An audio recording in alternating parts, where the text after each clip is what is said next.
coming up at 5:20, I do want to talk about Dak and double-digit picks and how confident you would be that it won't happen again. It ain't happening again. Next year. No more double-digit picks for Dak? Nope. Even though he's had double-digit picks in 4 out of the 6 years he's played double-digit games? Nope. No double-digit picks this year. Right on, man. Well, I'm happy about that, and I was actually I was happy about what it was Dak. in his damn DNA, Brian. Can I do this quote real quick? I think the coolest thing is what Dak said at his youth camp when discussing Mike's impact in the passing game. They know where the hell to be, why to be, and when they're getting looked at. Yeah. That's going to be a big jump. Yep. We won't have those tipped interceptions this year. He was, to me, pointing the finger at Kellen Moore with that and talking about why, Mike McCarthy as an OC is going to be better. It's in teaching everybody, getting everybody on the same page. Kellen Moore might be an encyclopedia of plays. He might be like this next-level passing game guru mind that's just waiting to be unlocked. McCarthy's the guy that's an actual coach, though. I think that's what he's saying right there. I think a lot of it, and he points it out, is communication. Yes. And the whispers that, we've kind of heard this offseason is that there was a lack of communication from Kellen Moore. And when it comes to responsibilities, that factors in, right? Being on the same page. Also, what are some route concepts or plays that the other players on the offense like? And Kellen is just stuck in his ways. No, I'm going to call what I want to call. I'm going to get my own game plan together. We just talked about it with Brian, right? When an exchanging of ideas, throw a melting pot. Let's throw a lot out there. I don't think Kellen Moore was really for that. And this is, to me, an exciting thing to hear when it comes to the communication is huge. I'm glad you threw out that word right there because it's like, hey, a guy has messed up. How skilled are you at explaining to him and correcting him? Do you avoid it because you're not an alpha at all? Do you overdo it because you're so frustrated you just yell at the dude?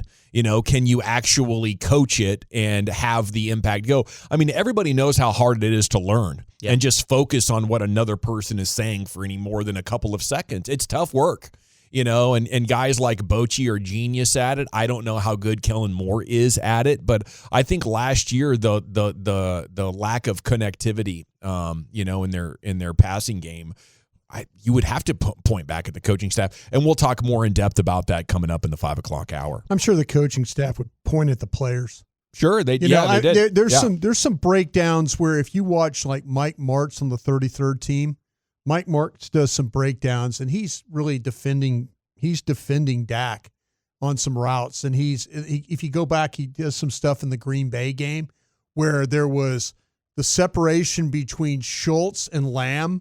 That one of them has got to go inside, and both of them are like almost like tethered together, and there's no break. And so Dak's thinking that one of them is going to break inside, and he throws the ball in the middle of the field, and it gets intercepted. Yeah. See, there's several of them where that's the case. And if you're Mike McCarthy watching Kellen Moore do this, for 2 years, 3 years, you're thinking, well, this is who Jerry Jones wants. I think it was probably pretty frustrating for him. And now we get to see, can you actually do it better? Or was Kellen Moore creating an optimal Dak?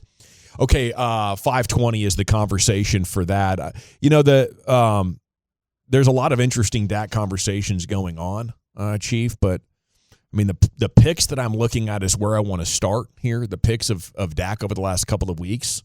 I believe he's gone full Jordan.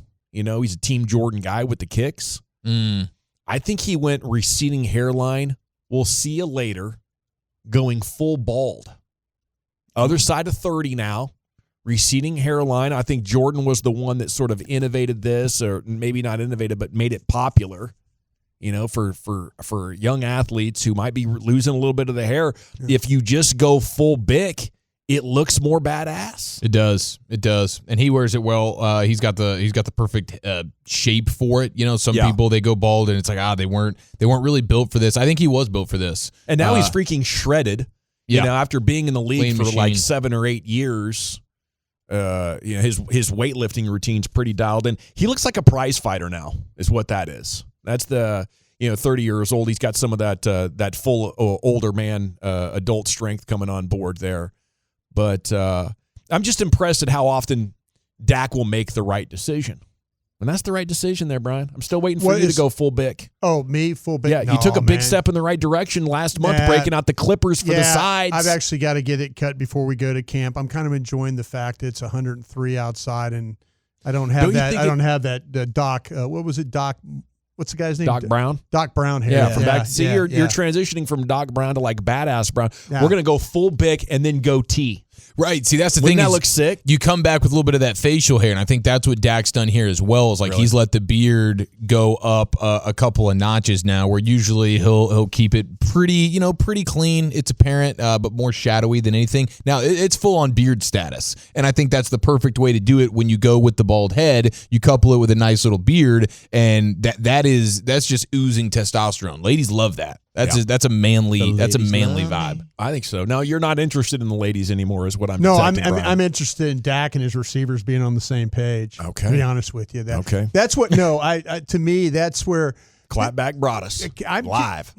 I just like I say, I think Dak stood up there earlier in the spring, and he's got tired of answering the questions about these interceptions, and he basically said, "Hey, listen, it's got to be on all of us." He was the one guy that has to take all the questions, and nobody else had to take those questions. Lamb didn't have to take those questions. Schultz didn't have to take those questions. Noah Brown didn't have to take those questions. I think Dak is tired of that. Well, I don't think he should be, because you're the quarterback. Quit throwing the ball into trash. Well, all these changes, and I'm with you on the whole thing. Yeah. I think, to me, that and this is the question I want to ask Dak when we get him, is that why do you trust guys that consistently let you down?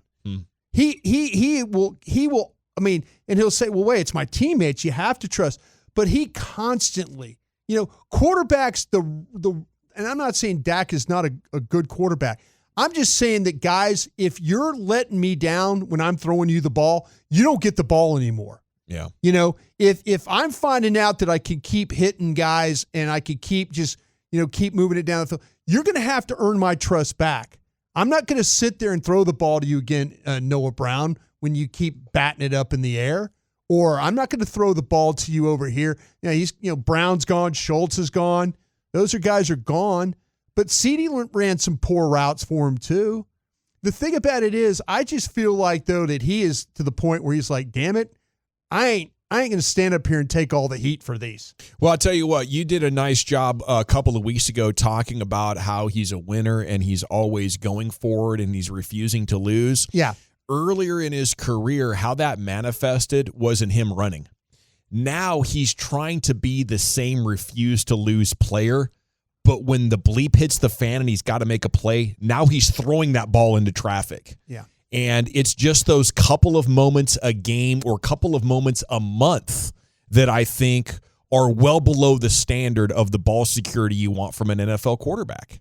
Yeah. And, to me, he's got to look in the mirror. Certainly some of these wide receivers could run better routes. Right. But it's my job as a quarterback recognizing, okay, those guys aren't running the right route tree and seem confused. Yeah. I'm not throwing it over there. See, Earlier in his life, he'd say, I'm taking the first down with my legs. Yeah. He can't do that anymore. No. So it's retraining yourself on what the response is when a play breaks down and I don't know where to go with it.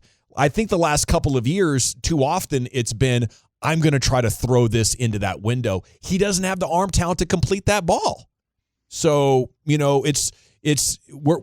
poking into a new era where quarterbacks are running more. And because they're running more of them look good when they're 25. They're going to look less when they're 30. That happened with Cam Newton. It's all of a sudden like, oh, wow, how'd Cam Newton get so bad all of a sudden? The threat of the legs is gone. Yeah. And these guys aren't going to age into their 30s like the pocket quarterbacks of the previous generation have. We have to get used to that as fans. Teams have to get used to that. You have to be ready to move on from dudes. And you have to know when our guy stops running, if he's refused to lose, dude, he's going to throw that ball into traffic too much. Yeah. And it's time now for Dak to become even more of a bus driver is what we're looking at. Well, see, that's the thing. I mean, I just, the whole comments I make about the DNA stuff and all that, it's just about being so competitive. Like, he doesn't want to give up on a play. Yeah. He wants to trust. That's exactly what I'm saying. He wants to trust. And he used to be able to do that when he got his uniform dirty. Yeah. Yeah. But you got to give up on plays if a guy is no longer open. Yeah. And you don't have the Mahomes ability to just make crap up down the field. Well, he also needs the help of like the guys not to be in the wrong spot. And like I say, that was very eye-opening to me when you watch a guy like Mike Martz break down film. Yes. And he's talking about it in a way, and I'm like, man, that makes sense. Mike's going to do that. Mike's going to have a better attention to detail, which gives us hope. Yeah. But Dak's got to do his part too. Mike's going to coach everybody, get everybody on the same page, but you got to be a lot more risk averse. You can't be like, oh, okay, cool. And there's stats that say, well, Dak isn't throwing the ball into trouble much more than others, but it just doesn't add up in my mind. You know, how can every time you play double-digit games, you're amongst the leaders in interceptions. Yeah. You know, in big situations against good defenses, your offense turns into poo-poo. What's going on with that? How can we have this much statistical evidence that Dak is great and not much faith in his ability under these pressurized situations? It's because the stats don't tell the story. They don't tell the whole story. You need experience. You need time watching the game and observing, I think, to give a lot of these stats context. The people – go ahead, Chief. No, I'm in agreement with you for sure. I think the fact that he's not able to run the ball as well, I think is a huge point. And is that on him or is that on the coaches in the front office? Both. I think ever since the injury, physically, he doesn't have the ability. I think he's starting to get it back. You saw it a little bit at the end of last year, but I think also since the injury, we don't want to lose our quarterback. We're not going to put him in those situations as well. It's just father time, you know? If you like running quarterbacks, then you're going to use them until they're 26 or 27, and then it's time to reevaluate. It's going to be fascinating what the Eagles do with Jalen Hurts. Yeah. Yeah, I think you pay him and you hope that it transitions great, but you have to be ready for it to not transition great.